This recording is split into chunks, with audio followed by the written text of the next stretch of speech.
खोला मापदण्ड भनेर 2080 पुस 3 मा सर्वोच्चले गरेको फैसला र 2065 मङ्सिर 1 गते नेपाल सरकार मन्त्री परिषदले राखेको जुन खोला मापदण्ड छ त्यो बारे त्यसका पीडितहरूको पीडा सुनाउनलाई र के त भन्दाखेरि धेरै अब पत्रकारज्यूहरूलाई अथवा जनतालाई अथवा पीडितहरूलाई नै पनि यो बारे धेरै कुराहरू थाहा छैन।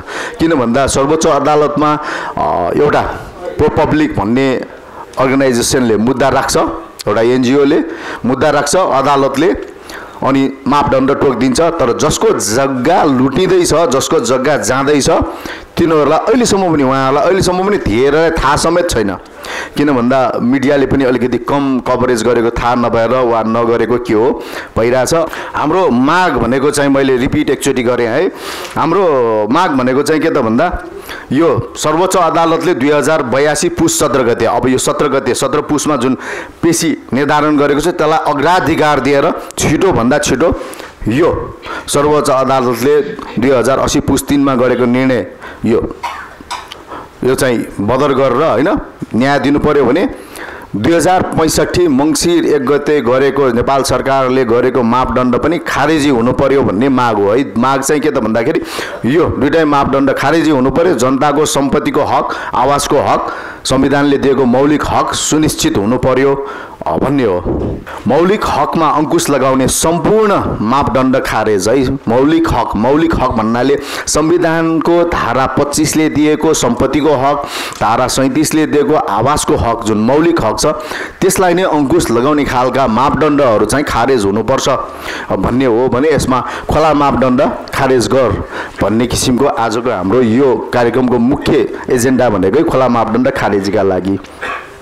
खोला मापदण्ड सम्बन्धी सर्वोच्च अदालतको फैसलाले सिर्जना गरेको जनचासो र समस्या बारे सर्वप्रथम हामी काठमाडौँ उपत्यका तथा देशभरिका नदी, खोला, खहरे, खोल्सी र कुलो नजिकमा परापूर्व कालदेखि बसोबास गर्दै आएका जनताको तर्फबाट हाल उत्पन्न गम्भीर परिस्थिति प्रति यस प्रेस मिट मार्फत गम्भीर ध्यान आकर्षण गर्न चाहन्छौं।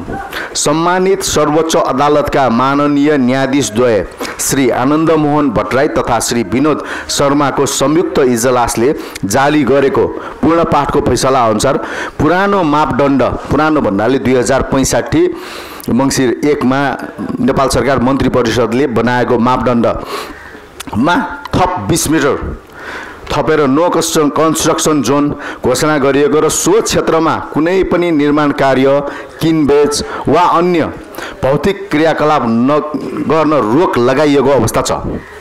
प्राकृतिक न्यायको सिद्धान्त विपरीत हामीहरूको तर्फबाट सुनवाईको मौका समेत नदिए सर्वोच्च अदालतमा मैले भने जुन प्रो पब्लिक भन्ने संस्थाले मुद्दा राख्छ, अदालतले फैसला गर्छ, जसको जग्गामा मापदण्ड लागिरहेछ उनीहरूलाई सुनवाईको मौका समेत दिएको छैन, नदिए। संविधानको धारा 25 ले दिएको सम्पत्तिको हक, धारा 37 ले दिएको आवासको हक समेत उल्लङ्घन हुने गरी निर्णय गरिएको छ।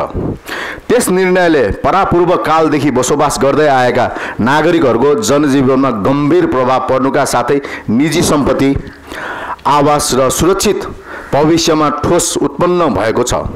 जग्गा धनी लालपूर्जा हुँदा हुँदै पनि निजी सम्पत्ति गुम्ने जोखिम सिर्जना भएको छ। यदि यस्तो निर्णय जस्ताको तस्तै यो निर्णय जस्ताको तस्तै कार्यान्वयन गरियो भने उपत्यका भित्रका 19 खोलामा मात्रै 84,000 घरधुनी, जुन सरकारले 8,000 कति भनेको छ त्यो एकदमै हचुवाको भरमा निकालिया छ। हामीले कुरा गर्दाखेरि उहाँहरूले अब 1 हप्तामा तयार गरेको यो यस्तै हो भन्ने कुराहरू भएको छ। शहरी विकास मन्त्रालयबाट गठन भएको जुन समितिले दिएको त्यो रिपोर्ट चाहिँ पुरै अधुरो अपुरो छ।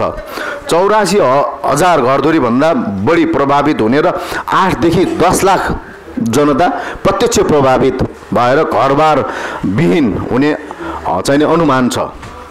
देशभर कति जनधन, घर जग्गा तथा जनजीवन प्रभावित हुन्छ भन्ने बारे कुनै वैज्ञानिक अध्ययन नै भएको छैन, गरेकै छैन। सरकारले जुन गर्नुपर्ने त्यो चाहिँ पुरा भएको छैन र यसको परिणामको कल्पना समेत गर्न सकिन्न हैन। यो जुन यसले जुन परिणाम ल्याउँछ त्यो त हामीले कल्पना भन्दा पनि बाहिर कल्पनासम्मै गर्न नसकिने अवस्थामा छ। नेपाल सरकार शहरी विकास मन्त्रालयले गठन गरेको समितिले दिएको जुन प्रतिवेदन अधुरो छ, अपुरो छ, गलत छ। है।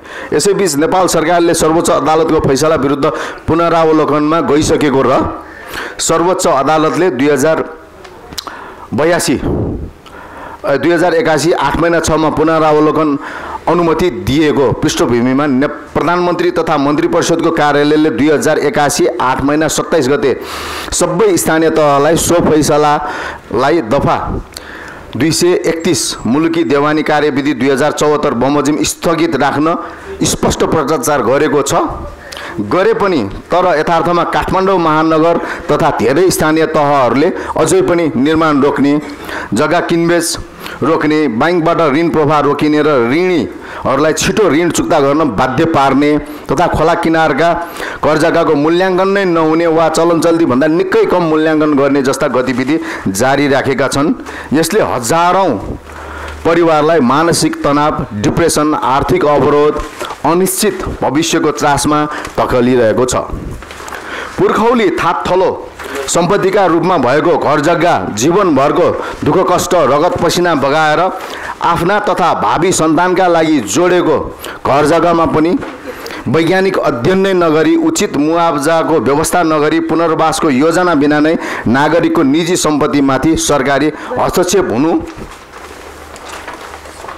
मानव अधिकार, आदिवासी अधिकार तथा न्यायको आधारभूत सिद्धान्त विपरीत छ।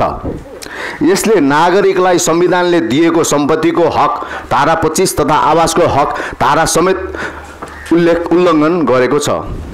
त्यसैले सर्वोच्च अदालतले 2082 पुस 17 गते अब 17 गते निर्धारण भएको खोला मापदण्ड विरुद्धको पेशीलाई अग्राधिकार दिए छिटोभन्दा छिटो निष्कर्षमा पुर्याई सम्पूर्ण गैर न्यायिक, गैर संवैधानिक खोला मापदण्ड खारेज गर्दै नागरिकको निजी सम्पत्ति, आवास समेतको सुरक्षाको अधिकार र संविधानले प्रत्याभूत गरेको न्यायमा भरोसा पुनर्स्थापना गरिदिनुहोस् भन्ने हाम्रो गम्भीर ध्यानकर्षण भएको छ।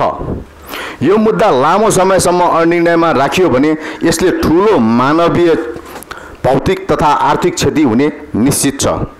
यसर्थ संविधान प्रदत्त मौलिक हकमाथि अंकुश लाग्ने गरी जारी भएको कुनै पनि मापदण्ड स्वीकार्य हुन सक्दैन र ती मापदण्डहरू खारेज हुनुपर्छ भन्ने हाम्रो भनाइ रहेको छ।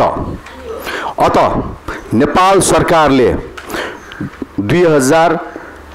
सरकारले खोला मापदण्ड समिति सम्बन्धी मिति 2065 मङ्सिर 1 गते जारी गरेको खोला मापदण्ड समेत खारिज गर्नुपर्ने हाम्रो जोरदार माग रहेको प्रस्तुत प्रेस विज्ञप्ति मार्फत जानकारी गर्दछौँ।